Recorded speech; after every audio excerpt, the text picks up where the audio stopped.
আমার প্রথম প্রশ্ন হচ্ছে যে ডিএ মামলায় যে সুপ্রিম কোর্টের নির্দেশ, এটা অন্তর্বর্তী নির্দেশ। হ্যাঁ, এই এটা অন্তর্বর্তীকালীন নির্দেশ, মামলাতে কোনো চূড়ান্ত শুনানি হয়নি। এই নির্দেশ কি বদলে যেতে পারে? অন্তর্বর্তীকালীন নির্দেশ তো বদলায় না সাধারণত। এরপর চূড়ান্ত শুনানি হবে, তখন প্রশ্ন আসবে বাদ বাকি টাকাটা কবে দেবে, কিভাবে দেবে। এই যে 25% ডিএ, এইটা কবে থেকে ইমপ্লিমেন্টেড হবে?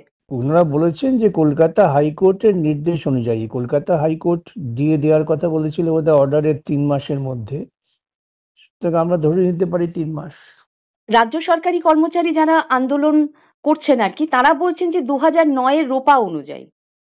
না, সে তো হাইকোর্টের নির্দেশ, তো তাই 2009-এর উপর নিয়েই তো হাইকোর্টের নির্দেশ অনুযায়ী যে পরিমাণ ডিএ বকেয়া হয়েছে, হ্যাঁ, সেই বকেয়ার 25% দিতে হবে।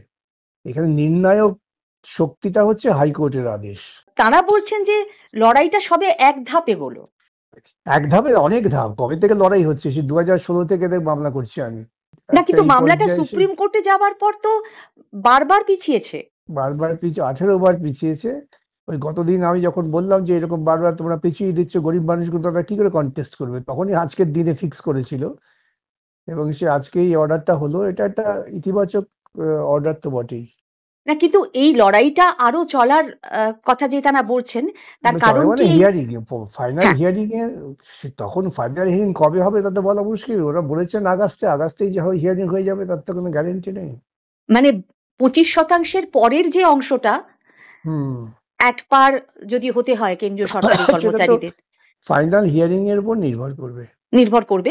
কিন্তু আরেকটা প্রশ্ন যে উঠেছিল, যে অধিকারের প্রশ্ন।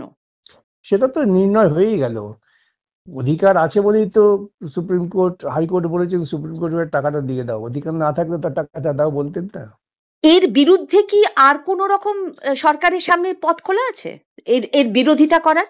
নেই, সরকার জনগণের টাকা খরচা করে অনেক কিছু করতে পারে, একটা অ্যাপ্লিকেশন করতে পারে, একটু সময় বাড়াও, এইসব বলতে পারে। কিন্তু যে অন্তর্বর্তীকালীন আদেশ হয়েছে, সে আদেশ পরিবর্তনের কোনো আশা নেই। এটা একটা বড় জয়, অবশ্যই অনেক দিন ধরে লড়াইটা চলছে।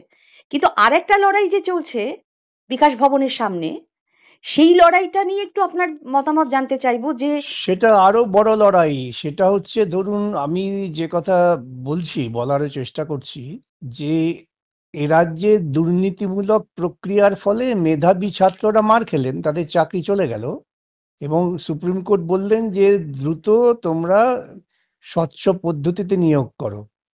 রাজ্যের মুখ্যমন্ত্রী লোকজন জড়ো করে ইন্দোর স্টেডিয়ামে জাজমেন্টের পরে বললেন, জাজমেন্ট মানি না, কারো চাকরি যাবে না, সবার চাকরি থাকবে, এবং তোমরা সবাই মিলে দল বেঁধে বিকাশ রঞ্জন ভট্টাচার্যের মাথা চিবিয়ে খাও। এখন প্রথম অবস্থায় এই সমস্ত লোকেরা একটু বিভ্রান্ত হয়েছিলেন, কিন্তু যখন দেখতে পেলেন যে না, এদের তো চাকরি চলেই গেল, কেন রাজ্য সরকারই সুপ্রিম কোর্টে দরখাস্ত করে বলল যে আমরা 31শে মের মধ্যে নিয়োগের প্রক্রিয়া চালু করে দেবো, এবং 31শে ডিসেম্বর পর্যন্ত আমাদের সময় দাও। তার মধ্যে রাজ্য সরকার মেনে নিল যে সমস্ত চাকরি বাতিল। এতৎসত্ত্বেও রাজ্যের মুখ্যমন্ত্রী জনগণের করের টাকা দিয়ে ওই গ্রুপ সি গ্রুপ ডি এমপ্লয়ীদের বলে তোমাদের ভাতা দেবো, মানে আরেকটা দুর্নীতি। দুর্নীতির পর দুর্নীতি করছেন। এতে যারা শিক্ষক প্রার্থী তারা ব্যাপারটা বুঝে গেলেন, যেহেতু আমাদের বিপদে ফেলে দিল, তাই তারা বিক্ষোভ করছেন। কিন্তু আমি যেটা বলতে চাইছিলাম, যে বিক্ষোভ হলো সারাদিন, আমরা দেখলাম পুলিশ মোটামুটি শান্ত ছিলেন। তৃণমূলের নেতারা গিয়ে ওখানে গন্ডগোল পাকাবার চেষ্টা করেছিলেন, তাদের আন্দোলনকারীরা চোর চোর বলে তাড়িয়ে দিল। এবং আমি খুব অবাক দৃষ্টিতে দেখলাম যে পুলিশ ওই এসএসসির গেটটাকে ভাঙতে পর্যন্ত দিল, সেখানে কোনো বাধা দিল না। তো এটা কি একটা পরিকল্পিত ছিল যে ওরা গেট টেট ভাঙবে, তারপর ওদের বিরুদ্ধে আমরা মামলা রুজু করব, মামলা রুজু করে বলবো তোমাদের বিরুদ্ধে ক্রিমিনাল কেস আছে, তোমরা কেউ চাকরি পাবে না? এইটাই কি মমতার মাথায় ঘুরে বেড়াচ্ছিল? সেই জন্যই কি এটা করলেন, এবং রাত্রিবেলা তাদের পিটিয়ে মাথা ফাটিয়ে দিলেন, কোমর ভেঙে দিলেন? এটা একটা খুব পরিকল্পিত চক্রান্ত বলেই আমার আশঙ্কা।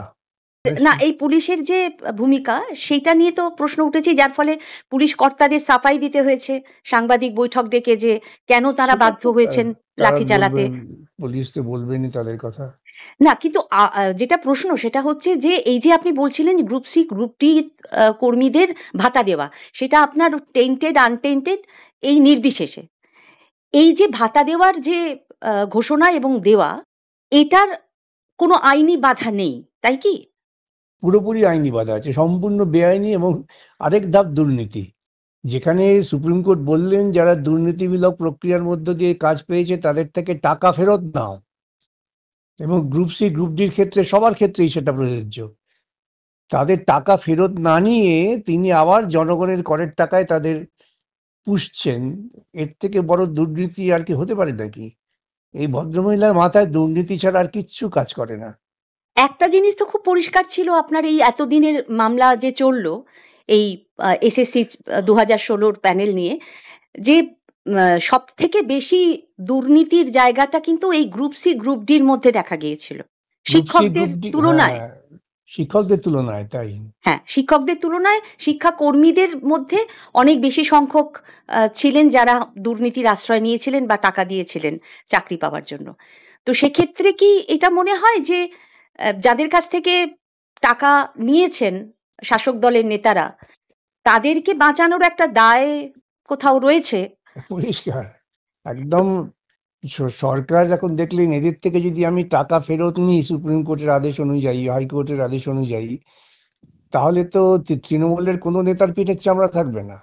এই টাকা তো স্বয়ং মুখ্যমন্ত্রীর ঘরেও পৌঁছেছে, এ নিয়ে তো কোনো সন্দেহের অবকাশ নেই।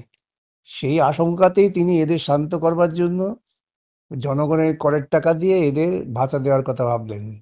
তো দুর্নীতি করবেন উনি, দুর্নীতি করে উনি টাকা উপার্জন করবেন দুর্নীতির পথে, এবং সেই দুর্নীতি আড়াল করবার জন্য সরকারি টাকা খরচা করবেন। এই চমৎকার পরিকল্পনা। কিন্তু এই শিক্ষকরা যারা মেধাবী, যারা যোগ্যতার ভিত্তিতে চাকরি পেয়েছিলেন, এত হাজার শিক্ষক, তারা তো মরিয়া হয়ে উঠেছেন খুব স্বাভাবিকভাবেই। তাদের পুরো ভবিষ্যৎটাই অনিশ্চিত হয়ে গেছে। তো তারা যে আন্দোলনটা করছেন, এই আন্দোলনের ভবিষ্যৎ কি? এই আন্দোলনে এমনি কোনো ভবিষ্যৎ নেই, কিন্তু এই আন্দোলনটাকে সামাজিক আন্দোলনের রূপ দিতে হবে সমাজের বিভিন্ন অংশের মানুষের। যে সরকার যদি দুর্নীতি করে তা কি ভয়াবহ পরিণতি হতে পারে, সেই জন্যই আন্দোলন করা, যাতে এরকম দুর্নীতিমূলক সরকার তারা ক্ষমতায় না থাকতে পারেন। সামগ্রিকভাবে এই দৃষ্টিকোণ থেকে যদি আন্দোলন তৈরি না হয়, তাহলে এই যুবকেরা তারা ক্রমশ ক্রমশ প্রান্তিক পর্যায়ে পৌঁছে যাবেন। কিন্তু জুনিয়র ডাক্তারদের সংগঠন বাদে সেভাবে নাগরিক সমাজকে আমরা কিন্তু দেখছি না পাশে থাকতে। কোথাও এটা কি নাগরিক সমাজের মনে এটা হচ্ছে যে নাগরিক এদের মধ্যেও কিছু অযোগ্য বা ওই সো কল্ড আনটেইন্টেড লোকজন থেকে না না, থাকতে পারে? সবাই আছে। আমার বক্তব্য, প্রশ্ন এখানে কেউ যোগ্য অযোগ্য নয়, সবাই যোগ্য। বিষয়টা হচ্ছে দুর্নীতি। এই দুর্নীতিমূলক প্রক্রিয়ার ফলে সকলেই ক্ষতিগ্রস্ত হয়েছে। এখন নাগরিক সমাজ যদি এই দুর্নীতির বিষয়টা না বোঝেন, আসলে এই যোগ্য অযোগ্য ন্যারেটিভটা তৈরি করেছেন তো সরকার। নিজেদের দুর্নীতি কথাটাকে আড়ালে চলে গেল, সামনে এলো যোগ্য অযোগ্য। সকলেই যোগ্য, যোগ্য বলেই তো তারা পরীক্ষায় বসেছিলেন, কিন্তু মেধাকে বিক্রি করা হয়েছে এখানে। সেইটাই হচ্ছে প্রশ্ন, যে তুমি আমার মেধা থাকা সত্ত্বেও তুমি বিক্রি করেছো, বিক্রি করে অল্প মেধার লোককে কাজ দিয়েছো।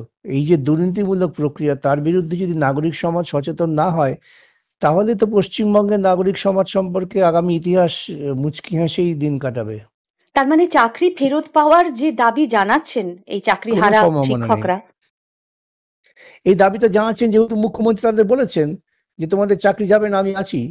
কোনো রাজ্যের সম্ভাবনা? মুখ্যমন্ত্রী দুর্নীতি করবার জন্য তিনি সুপ্রিম কোর্টের রায়কে পর্যন্ত অবহেলা করতে প্রস্তুত, এই ধারণা তাদের মধ্যে দিয়েছেন। এখন তাদের রাস্তায় নামিয়েছেন, কোত্থেকে চাকরি দেবেন? অত সহজ নাকি? 31শে মের মধ্যে কিন্তু বিজ্ঞাপনটা প্রকাশ করতে হবে। করতেই হবে। তো সেক্ষেত্রে তো আর কোনো পথ থাকবে না। নেই তো, কোনো পথই নেই। তো এরা উনি কি বললাম না, করবেন? মানে এরা তো এরা গেলেন, পরীক্ষা এদের দিতে প্রত্যেককে পুনরায় পরীক্ষায় বসার প্রস্তুতি নিয়ে পরীক্ষায় বসতে হবে। যাদের মেধা আছে তারা পেয়ে যাবেন। এখানে মেধা বিক্রি হয়েছে বলে বহু উপযুক্ত মেধার ছেলে মেয়ে পেলেন না। 22 লক্ষ রয়েছে, আপনার সামনে 24,000 দেখছি। 22 লক্ষ ছেলে মেয়ে যদি রাস্তায় নামে, কি কি পরিণতি দাঁড়াবে, যে আমরা বঞ্চিত হয়েছি। না, অনেকেই রাস্তায় নেমেছিলেন, তখন কিন্তু তাদের পাশে কেউ ছিলেন না। রাস্তায় বসে থেকেছেন কিন্তু দিনের পর দিন এই তারা যোগ্য আবার নামবেন, বঞ্চিতরা। তাদের কাছে প্রত্যেককে আমি আহ্বান জানাবো, আপনারা পথে নামুন। মেধাকে টিকিয়ে রাখতে গেলে পরে এই মেধা বিক্রি করার যে পরিকল্পনা রাজ্য সরকার করেছিলেন, এইরকম একটা রাজ্য সরকারকে ক্ষমতায় রেখে স্বচ্ছ নিয়োগ হতে পারে না। এই পর্যায়ে আমাদের পৌঁছতে হবে। কিন্তু আমরা চোখের সামনে যেগুলো দেখছি আর কি, পুলিশ লাঠি চালিয়ে শিক্ষকদের মাথা ফাটিয়ে দিচ্ছেন, পা ভেঙে দিচ্ছেন এবং তারপরে বলছেন যে আমাদের বাধ্য হয়ে এটা করতে হচ্ছে। মানে এই ব্যাপারটা এর আগে কসবায় দেখেছি, এখন বিকাশ ভবনের সামনে দেখলাম। এরপরে আরো কোথায় যাবে এই আন্দোলন আমরা জানি না। কিন্তু শেষ পর্যন্ত পরীক্ষা নেওয়া এবং এই পরীক্ষায় বসে স্বচ্ছভাবে নিযুক্ত হওয়া, এর কোনো ব্যতিক্রম কিছু বা বিকল্প কিছু নেই। কিচ্ছু নেই।